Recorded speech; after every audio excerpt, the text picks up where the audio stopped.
কিছুদিন আগে কয়েকজন হচ্ছে নোবেল বিজয়ী একসাথে হয়েছে, একটা মিটিং করতেছে, তা বলতেছে যে মানুষের জীবনের জন্য দরকার এরকম সবচেয়ে প্রয়োজনীয় দুইটা লাইন বলতে হবে, দুইটা, এর বেশি বলতে পারবে না। তো অনেক হিসাব কিতাব করে অনেকজন বিজ্ঞানী তো নোবেল নিছে, সবাই একটা একটা একটা একটা করে বিভিন্ন জন বলছে।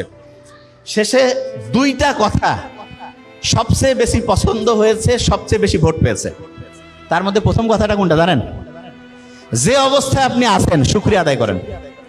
তো এইটা যখন আমি পড়লাম তখন মনে হলো আমরা যে সূরা ফাতিহা পড়ি, আলহামদুলিল্লাহ রাব্বিল আলামিন, আল্লাহ তুমি আমাকে যে অবস্থায় রাখছো ভালো রাখছো, এইটা হচ্ছে এক নম্বর প্রয়োজনীয় এবং প্রত্যেক নামাজে প্রত্যেকবার শুরুতে বলতেছি, এবং এইটা জীবনের জন্য এক নম্বর দরকার। তার মানে নামাজ হচ্ছে আল্লাহর সাথে কানেকশন করার সাথে আমার নিজের ভালোর জন্য দরকার বেশি।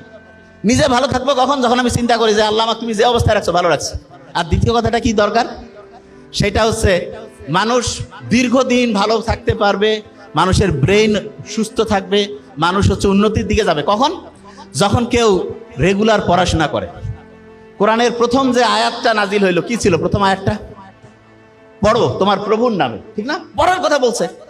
তা আল্লাহ কিন্তু নাজিল হওয়া প্রথম কথাটা পড়ার সাথে, কোরআনে আমরা যখন সূরা ফাতিহার প্রথম যে আয়াতটা দিয়ে নামাজ শুরু করে প্রত্যেক রাকাতে, সেটা কি ছিল? প্রথম রাকাতে প্রত্যেকবারে বলতেছি, সেটা কি? সেটা হচ্ছে শুকরিয়া জানাচ্ছি আল্লাহর কাছে। তার মানে মানুষের জন্য যেটা সবচেয়ে প্রয়োজনীয় আল্লাহ কিন্তু সেট করে দিয়েছেন। এখন দেখেন, আপনারা আবু লাহাবের নাম শুনছেন না? আবু লাহাব সম্বন্ধে কিন্তু কোরআনে আল্লাহ বলেই দিয়েছে একদম স্পষ্ট করে যে সে জাহান্নামে যাবে। এবং আবু লাহাব যদি ইসলাম কবুল করতো তাহলে কিন্তু কোরআন ভুলে যেত, বুঝলি? কারণ আল্লাহ নিজে বলছে যে ও জাহান্নামে যাবে। কিন্তু দেখেন, আল্লাহ কিন্তু মানুষের অতীত, বর্তমান, ভবিষ্যৎ সব জানে। কারণ আল্লাহর কাছে টাইমের কোনো হিসাব কিতাব নাই, সব একই, সব কিছু ওনার কাছে স্থির, কোনো কিছু আগে পিছে কিছু নাই। এবং উনি বলে দিয়েছে আবু লাহাব হচ্ছে যে আগুনে পুড়বে, তার স্ত্রী গলার মধ্যে রশি লেগে হচ্ছে মরবে, এবং দুইটাই প্রমাণিত হয়েছে, দুইটাই।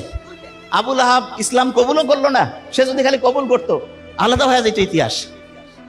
এসে বলতে পারতো যে আল্লাহ আমি ইসলাম কবুল করলাম, তোমার কোরআন তো মিথ্যা হয়ে গেল। কারণ কোরআনে তো বলেই দিয়েছে যে আবু লাহাব অনেক কয়েক বছর বেঁচে ছিল যখন এই কোরআনের আয়াত নাজিল হয়েছে, কিন্তু তারপরে উনি কিন্তু ইসলাম কবুল করতে পারে নাই। এবং